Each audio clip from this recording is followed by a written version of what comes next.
చూసినట్టయితే 18% మన ఈ యొక్క గుజరాత్ మందులు ఉన్నటువంటి మాట. మిత్రులారా, ఇంత ఉన్న మన వాళ్ళను మీరు బాగా గమనించాలి. 1964లో GOMS నంబర్ 98 జనవరి 1న 64లో ఈ యొక్క కార్యక్రమంలో మనకు ఫిషర్మెన్ రైట్స్ ఇస్తూ ఆనాడు 64లో జీవో ఇవ్వడం జరిగింది. మిత్రులారా, దాని తర్వాత 1970లో అయితే కుల వృత్తుల మీద వర్గీకరణ జరిగిందో ఆ కుల వృత్తుల వర్గీకరణలో భాగంగా మనము ఎప్పుడైతే లెక్కలు పెట్టినప్పుడు మనం కూడా అందులో ఉన్నాం. అంటే ఏ గ్రూప్ అనేది కుల వృత్తుల ఆధారంగా వచ్చేది. మనం ఫిషర్మెన్ రైట్స్ ఒకసారి చేస్తున్నప్పుడు తప్పకుండా ఏ గ్రూప్ లో మనం రావాల్సిన అవసరం ఉంది. దాన్ని పాలకులు ఆనాడు మనం డి గ్రూప్ లో పెట్టడం జరిగింది. దాని మీద ఆనాటి పెద్దలు మరి లక్ష్మీనారాయణ గారు కానీ నరసింహనాయుడు గారు కానీ వాళ్ళ యొక్క పంతాలో కూడా పెద్ద ఎత్తున ఈ యొక్క నిరసన కార్యక్రమం చేయడం జరిగింది. మిత్రులారా, దాని తర్వాత మరి 2003లో మనం కనివిని ఎరగని రీతిలో బెరడ్ గ్రౌండ్ లో ఈ యొక్క పెద్ద బహిరంగ చేయడం జరిగింది. మీరందరూ తెలుసు, లక్షలాదిగా మీరు తరలించినటువంటి మాట. మరి ఈ రోజు మన బాధ్యత, మన పెద్దలు కృష్ణస్వామి గారు, అదేవిధంగా నవాడ ముత్తయ్య గారు మన కులంలో ఉండడానికి మనం అంతా గౌరవించవలసిన అవసరం ఉంది. ఆనాడు 100 సంవత్సరాల చరిత్ర క్రితం మరి ఏదైతే కార్యక్రమాలు చేసిందో మన పెద్దలందరూ కలిసి తెలంగాణ రాష్ట్రంలో అన్ని గ్రామాల్లో, అన్ని మండలాల్లో, అన్ని మున్సిపాలిటీల్లో, అదేవిధంగా ఈ రోజు నవాడ ముత్తయ్య గారి ఆయన యొక్క సత్యనారాయణ వ్రతం ప్రతి సంవత్సరం దసరా ఆయన ఫస్ట్ ఆదివారం నాడు సత్యనారాయణ వ్రతాలు చేసి మరి వీరులకు అందరికీ ఆయన సహాయ సహకారం చేసేవాడు. దానికి అనుగుణంగా కంటిన్యూ ఈ రోజు దాదాపు 25 సంవత్సరాలు జరుగుతుంది. మిత్రులారా, దాన్ని పురస్కరించుకొని 100 సంవత్సరాల ఈ యొక్క కార్యక్రమంలో కూడా గ్రామాన ఎక్కడి వాళ్ళు అక్కడ సత్యనారాయణ వ్రతాలు చెప్పుకొని జులూసులు తీసుకుంటూ అక్కడ మీటింగ్లు పెట్టుకోవడం జరుగుతుంది.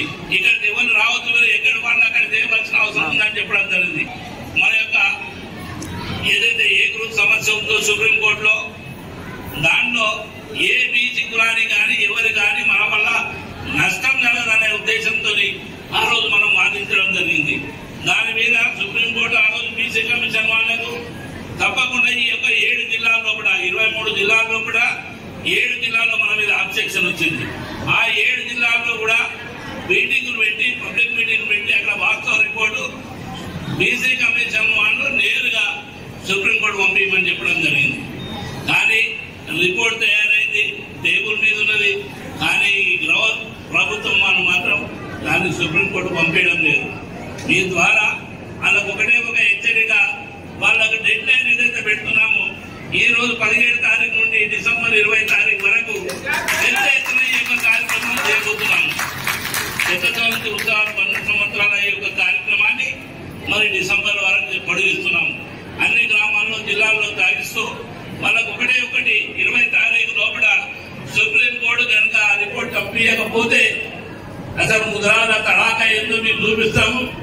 మీరు కనివిని ఎర్రలో ఇలాంటి ఉద్యమం మనకుపోతారనేది మీ యొక్క మాట. కానీ దీని ద్వారా మీ అందరి ద్వారా మనకు వచ్చినటువంటి పెద్దలకు కూడా మరొకసారి మనవి చేస్తూ, मित्रुलारा ये तेलंगाना आप सभी को मेरी तरफ से नमस्कार। मैं इस पावन पवित्र धरा को प्रणाम करती हूँ जहाँ पूरे विश्व के लोग तिरुपति बालाजी महाराज के दर्शन करने आते हैं, श्री शैलम के दर्शन करने आते हैं।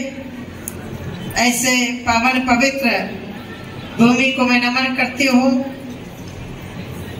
आज का ये कार्यक्रम एक संस्था को 100 वर्ष पूर्ण करना बहुत बड़ी बात होती है। अभी हम सब लोग आजादी के 75वें वर्ष में प्रवेश कर चुके हैं और पूरा भारत या भारत से बाहर में जो रह रहे हैं सारे लोग अमृत महोत्सव का हर्षोल्लास के साथ मनाया जा रहा है। उस समय जब हमारा देश गुलाम था, उस समय समाज में काम करना बहुत कठिन काम था। ऐसे समय पर उस कार्यक्रम को लगातार चलाते रहना, बढ़ाते रहना, ये भी बहुत बड़ी बात है। आज के इस कार्यक्रम में मुख्य रूप से जो मुझे और आपके बीच में लाने का सुअवसर दिया है, ऐसे पूर्व एमएलसी हैदराबाद के जाने पहचाने आप सबके लीडर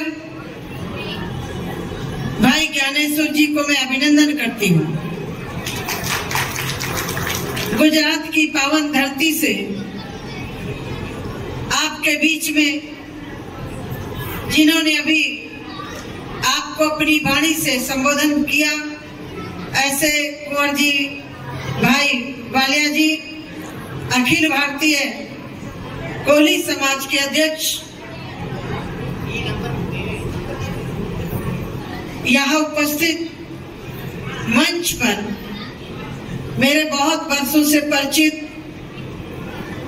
मूर्ति जी को आप सब लोग जानते होंगे, बहुत बड़े बिजनेसमैन भी हैं और धार्मिक भावना रखते हैं। मेरे साथ में आई हुई शालिनी वाडेकर, ये भी बहुत सामाजिक कार्यकर्ती हैं। उनके पतिदेव वो भी यहाँ मंच पर हैं। मंच पर उपस्थित सभी सम्मानित भाइयों बहनों, सामने बैठे हुए मेरे प्रिय बंधुओं,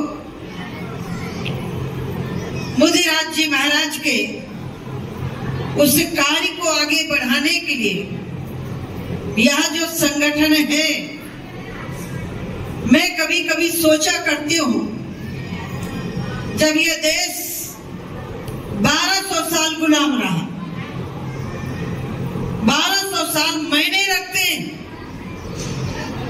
उसके बावजूद भी अपनी परंपराओं को बचा के रखना, अपनी संस्कृति को बचा के रखना, अपनी क्षेत्रीय भाषा, क्षेत्रीय त्योहारों को बचा के रखना, ये बहुत बड़ा काम है और ये बहुत बड़ा एक संगठन को जोड़ के काम करने का। आज मेरा सौभाग्य मुदिराज महासभा के स्थापना के शताब्दी वर्ष में 100 वर्ष के बहुत कम लोग होंगे, और शायद जब उस समय पूज्य कृष्ण स्वामी मुदिराज जी महाराज ने दबे कुचले लोगों की आवाज उठाई होगी, दबे कुचले लोगों को सम्मान दिलाने के लिए इस मंच का गठन किया होगा। और मुझे तो मालूम है हैदराबाद नवाबों की धरती है, उस नवाबों की धरती में दबे कुचले कोली समाज हो या अन्य समाज हो, उन लोगों को जगाना, उन लोगों को मुख्य धारा में लाना, ये बहुत बड़ी बात है। उस समय मुझे जो जानकारी मिली कि चेयरमैन भी हुए, नगर पंचायत के महापौर हुए, बहुत सारा काम किया। यही व्यक्ति, लोग कहते हैं मरने के बाद जीवित कैसे रह सकता है? जीवित काम के बल पर रहता है, शरीर के बल पर हमेशा कोई जीवित नहीं रहता। यह शरीर तो गीता में कहा गया, जातस्य ही ध्रुव मृत्युम ध्रुवम जन्म मृतस्य च, जो जन्मा है जन्म के साथ मृत्यु निश्चित है, लेकिन मृत्यु और जन्म के बीच में हम क्या करके गए हैं, हम किस लिए जी रहे हैं, यदि ये व्यक्ति विचार कर ले तो अपने कर्तव्य से हमेशा अमर रहता है। आज मोदी महाराज को हम लोग क्यों याद करते हैं? क्योंकि उन्होंने समाज को जगाने के लिए काम किया। हमारे समाज को एकत्रित कर, और आप जानते हैं झाड़ू होती है ना, झाड़ू जिसे घर का कूड़ा साफ करते हैं, जब वो झाड़ू बंधी होती है तो घर का पूरा कूड़ा कचरा साफ करके बाहर फेंक देती है, और वही झाड़ू जब बिखर जाती है तो स्वयं कूड़ा बन जाती है। यही हमारे समाज का, मैं ये विषय इसीलिए बोल रही हूँ इस मंच के माध्यम से। आज के जो हमारे महामहिम राष्ट्रपति जी हैं रामनाथ कोविंद जी, उन्होंने पूरे देश में घूम घूम करके कोली समाज को जगाने का काम किया था। मैं बधाई देती हूं कि कम से कम हमारे गौरवशाली व्यक्ति को एक सर्वोच्च सिंहासन पर बैठाया। इससे बड़ी देश के लिए, समाज के लिए उपलब्धि नहीं हो सकती। सर्वोच्च पद पर, इससे बड़ा पद भारत में नहीं होता, जहां पर हमारे आदरणीय रामनाथ कोविंद जी विराजित हैं। और मेरा तो आदरणीय राष्ट्रपति महोदय से भाई बहन का संबंध है, मेरे असद के सदस्य की तरह है। और मैं आपके बीच में, जब वो राष्ट्रपति बने तो मुझे रमेश दादा पाटिल ने उनको मिलवाना था, मैं लेके गई तो बोले साथी जी अब मैं तो संवैधानिक पद में हूँ, इस कोली समाज को जगाने के लिए, एकत्रित करने के लिए मैं आपको ये जिम्मेदारी सौंपता हूँ कि आप पूरे देश में जाकर के सारे समाज को जगाने का काम करें, क्योंकि मैं संवैधानिक पद में हूँ। अब मैं राजनीतिक मंच में नहीं जा सकता, एक समाज की बात भी नहीं कर सकता। लेकिन ये गर्व का विषय है, कम से कम सीना तान के कह सकते हो कि आज हम एक ऐसे पद पर अपने व्यक्ति को देख रहे हैं जहां लोग कल्पना भी नहीं करते हैं। माननीय कोविंद जी ने भी कल्पना नहीं की होगी कि हम राष्ट्रपति भी भारत के बनेंगे, लेकिन काम करने वाला व्यक्ति कभी न कभी सर्वोच्च पद पर पहुंचता ही है। हमारे उत्तर भारत में एक राष्ट्र कवि हुए हैं सोहनलाल द्विवेदी जी, और एक मैथिली शरण गुप्त जी। उन्होंने एक कविता लिखी है, आपके समझ में जरूर आएगा। कुछ काम करो, कुछ काम करो, जग में रहकर निज नाम करो, ये जन्म हुआ किस अर्थ हो, समझो जिससे व्यर्थ न हो, कुछ तो उपयुक्त करो तन को, नर हो न निराश करो मन को।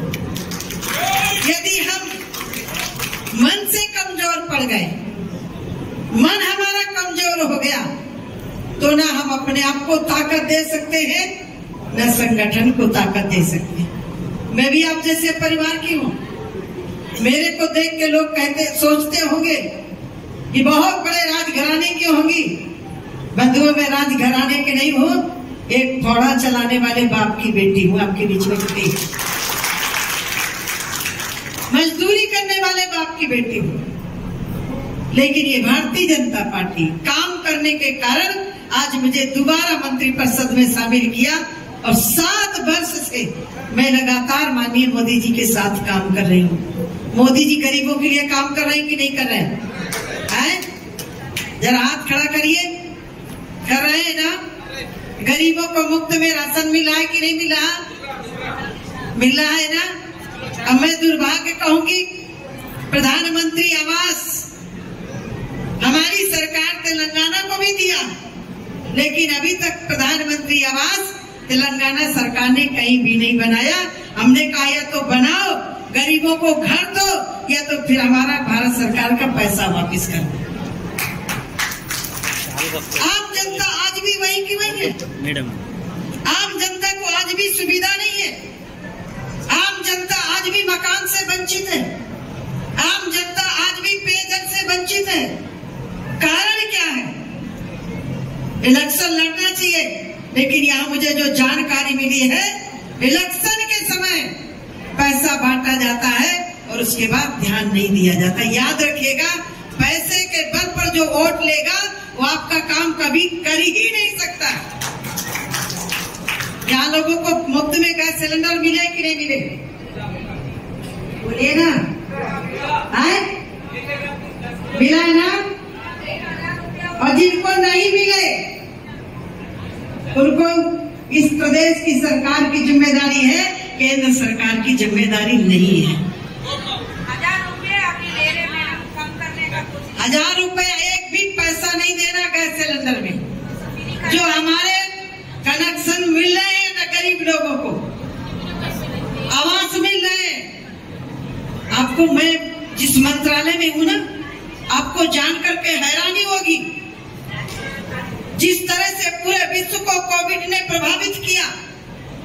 पूरे विश्व की जनता त्राह त्राह कर रही थी, भारत भी प्रभावित था। लेकिन मैं एक मिनट बैठ जाओ बेटा, बैठ जाओ।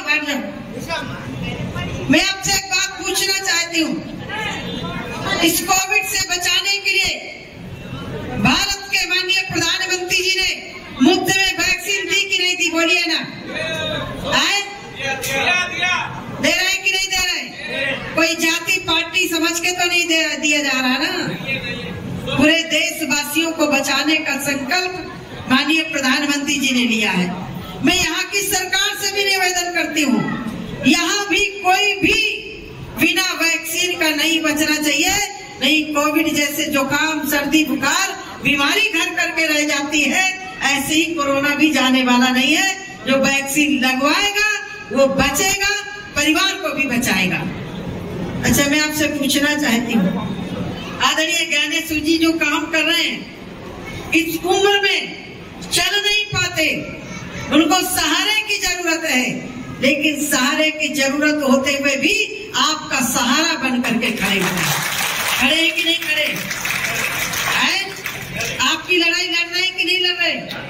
आपके समाज को आरक्षण मिलना चाहिए, इसके लिए लड़ाई लड़ रहे हैं कि नहीं लड़ रहे? उनको ताकत देनी चाहिए कि नहीं देनी चाहिए? उनको मजबूत करना चाहिए कि नहीं करना चाहिए? करना चाहिए ना। तो चाहे मंच में बैठे हो ना, चाहे नीचे हो, आज मैं कोई पार्टी की धरती से नहीं आई हूँ, मैं आपके बुलाने पर आई। मुझे मालूम है यहाँ के सारे दल के लोग होंगे, सारे विचारधारा को मानने वाले लोग होंगे, लेकिन सच्चाई तो नहीं बदल सकती। जो मुफ्त में वैक्सीन मिल रही है, ये सच्चाई कोई बदल नहीं सकता। वो किसी पार्टी को सपोर्ट कर रहा हो, हम मुफ्त में 80 करोड़ लोगों को मुफ्त में राशन दे रहे हैं, ये कोई कम बात है क्या? 2 साल से बगैर पैसे से 2 साल से मोदी ने दे रही। मैं आपसे बता रही हूँ, आज का जो एक कार्यक्रम है, मुख्य रूप से मोदी राज जी महाराज जी ने जिस संस्था का गठन किया था, मैं चाहूंगी कि अब हम लोग आजाद भारत में हैं, के बावजूद भी आपकी आवाज को बुलंद किया। अब हमारी आपकी संगठन को खड़ा करना, मैं तो एक ही बात कहा करती हूँ कि आप उठिए, जागिए। यदि तुम ठान लो तारे गगन के तोड़ सकते हो, यदि तुम ठान लो तारे गगन के तोड़ सकते हो, यदि तुम ठान लो तूफान का पथ मोड़ सकते हो, और यदि तुम ठान लो तो अपने अधिकारों को ले सकते हो। कि आपको स्वयं जागना पड़ेगा, स्वयं एकत्रित होना पड़ेगा। हमारे यहाँ कहते हैं बधी मुट्ठी लाख की और खुल गई तो खाक की, संघे शक्ति कलएंगे। इस कलकाल में संगठन में ताकत है। जो समाज संगठित है उनकी सुनी जाती है, और जो समाज बिखरा हुआ है उसकी कोई सुनने वाला नहीं है। याद रखिएगा, अवसर मिला है